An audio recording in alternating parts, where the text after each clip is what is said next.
Hi hello guys, welcome back to Sonu Pallavi kitchen. ನಾನು Roopa. Friends, ಇವತ್ತಿನ ವಿಡಿಯೋದಲ್ಲಿ ತುಂಬಾ ರುಚಿಯಾಗಿರುವಂತಹ ಕರ್ಬೂಜ ಹಣ್ಣಿನ ಜ್ಯೂಸನ್ನು ಹೇಗೆ ಮಾಡೋದು ಅಂತ ನೋಡೋಣ. ಫ್ರೆಂಡ್ಸ್, ನೀವೇನಾದ್ರು ಫಸ್ಟ್ ಟೈಮ್ ನನ್ನ ಚಾನಲ್ಗೆ ವಿಸಿಟ್ ಮಾಡಿದರೆ ಪ್ಲೀಸ್ ನನ್ನ ಚಾನಲ್ನ ಸಬ್ಸ್ಕ್ರೈಬ್ ಮಾಡ್ಕೊಳ್ಳಿ, ಹಾಗೆ ಲೈಕ್ ಮಾಡಿ, ಶೇರ್ ಮಾಡಿ. ಫ್ರೆಂಡ್ಸ್, ಬನ್ನಿ ಇವತ್ತಿನ ವಿಡಿಯೋವನ್ನು ಶುರು ಮಾಡೋಣ.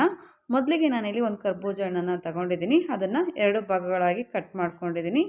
ನಂತರ ಅದರಲ್ಲಿರುವಂಥ ಬೀಜನೆಲ್ಲ ಒಂದು ಸ್ಪೂನ್ ಸಹಾಯದಿಂದ ಸಪ್ರೇಟ್ ಮಾಡಿ ಎತ್ತಿಟ್ಕೊತಾ ಇದ್ದೀನಿ. ನೋಡ್ಬೋದು, ಈ ರೀತಿಯಲ್ಲಿ ನಾವು ಬೀಜವನ್ನು ಸಪ್ರೇಟ್ ಮಾಡಿ ಎತ್ತಿಟ್ಕೋಬೇಕಾಗುತ್ತೆ. ನಂತರ ಒಂದು ಚಾಕು ಸಹಾಯದಿಂದ ಈ ರೀತಿಯಲ್ಲಿ ಕಟ್ ಮಾಡ್ಕೊತಾ ಇದ್ದೀನಿ. ಅದರಲ್ಲಿರುವಂತಹ ಸಿಪ್ಪೆಯನ್ನು ತೆಗಿಬೇಕಾಗುತ್ತೆ. ನೋಡಿ, ಈ ರೀತಿಯಲ್ಲಿ ಸಿಪ್ಪೆಯನ್ನು ತೆಗಿಬೇಕಾಗುತ್ತೆ. ತುಂಬಾ ರುಚಿಯಾಗಿರುತ್ತೆ. ಕಡಿಮೆ ಸಮಯದಲ್ಲಿ ಮಾಡುವಂತಹ ಒಂದು ಜ್ಯೂಸ್ ರೆಸಿಪಿ.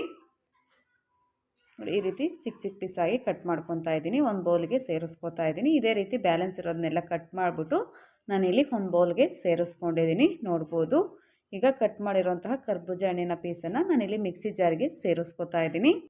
ಫ್ರೆಂಡ್ಸ್, ಹಾಗೆ ಎಲ್ಲರೂ ವಿಡಿಯೋನ ನೋಡ್ತಾ ಇದ್ದೀರಾ, ಆದರೆ ಸಬ್ಸ್ಕ್ರೈಬ್ ಆಗೋದನ್ನು ಮರಿತಾ ಇದ್ದೀರಾ. ದಯವಿಟ್ಟು ವಿಡಿಯೋ ನೋಡೋ ಪ್ರತಿಯೊಬ್ಬರು ಕೂಡ ನನ್ನ ಚಾನಲ್ನ ಸಬ್ಸ್ಕ್ರೈಬ್ ಮಾಡ್ಕೊಳ್ಳಿ ಫ್ರೆಂಡ್ಸ್. ಅದರಿಂದ ನನ್ನ ಚಾನಲ್ ಬೆಳೀಲಿಕ್ಕೆ ತುಂಬಾ ಸಹಾಯ ಆಗುತ್ತೆ. ನಂತರ ಇದಕ್ಕೆ ನಾನು 2 ಐಸ್ ಕ್ಯೂಬನ್ನು ಸೇರಿಸ್ಕೊತಾ ಇದ್ದೀನಿ. ಹಾಗೆ ರುಚಿಗೆ ತಕ್ಕಷ್ಟು ಸಕ್ಕರೆಯನ್ನು ಸೇರಿಸ್ಕೊತಾ ಇದ್ದೀನಿ. ನಾನಿಲ್ಲಿ ಸುಮಾರು 3 ಸ್ಪೂನಷ್ಟು ಸಕ್ಕರೆಯನ್ನು ಸೇರಿಸ್ಕೊಂಡಿದ್ದೀನಿ. ನೋಡಿ, ಈ ರೀತಿಯಲ್ಲಿ ರುಬ್ಕೊಂಡಿದ್ದೀನಿ. ಈಗ ಇದನ್ನು ಜ್ಯೂಸ್ ಗ್ಲಾಸಿಗೆ ಸೇರಿಸ್ಕೊತಾ ಇದ್ದೀನಿ. ನೋಡ್ಬೋದು, ತುಂಬಾ ರುಚಿಯಾಗಿರುವಂತಹ ಕರ್ಬೂಜ ಹಣ್ಣಿನ ಜ್ಯೂಸು ರೆಡಿಯಾಗಿದೆ. ನೋಡ್ಬೋದು, ನಾನಿಲ್ಲಿ ಜ್ಯೂಸ್ ಗ್ಲಾಸಿಗೆ ಸೇರಿಸ್ಕೊಂಡಿದ್ದೀನಿ. ನಂತರ ಇದಕ್ಕೆ ಚಿಕ್ಕ ಚಿಕ್ಕ ಪೀಸಾಗಿ ಕರ್ಬೂಜ ಹಣ್ಣನ್ನು ಕಟ್ ಮಾಡ್ಕೊಂಡಿದ್ದೆ, ಅದನ್ನು ಕೂಡ ಸೇರಿಸ್ಕೊತಾ ಇದ್ದೀನಿ. ಹಾಗೆ ಒಂದೆರಡು ಬಾದಾಮಿಯನ್ನು ಕೂಡ ಕಟ್ ಮಾಡಿ ಸೇರಿಸ್ಕೊಂಡಿದ್ದೀನಿ. ನೋಡ್ಬೋದು, ನೋಡಿದ್ರೆ ಫ್ರೆಂಡ್ಸ್, ಎಷ್ಟು ಈಸಿಯಾಗಿ ಕರ್ಬೂಜ ಹಣ್ಣಿನ ಜ್ಯೂಸನ್ನು ಮಾಡೋದು ಅಂತ.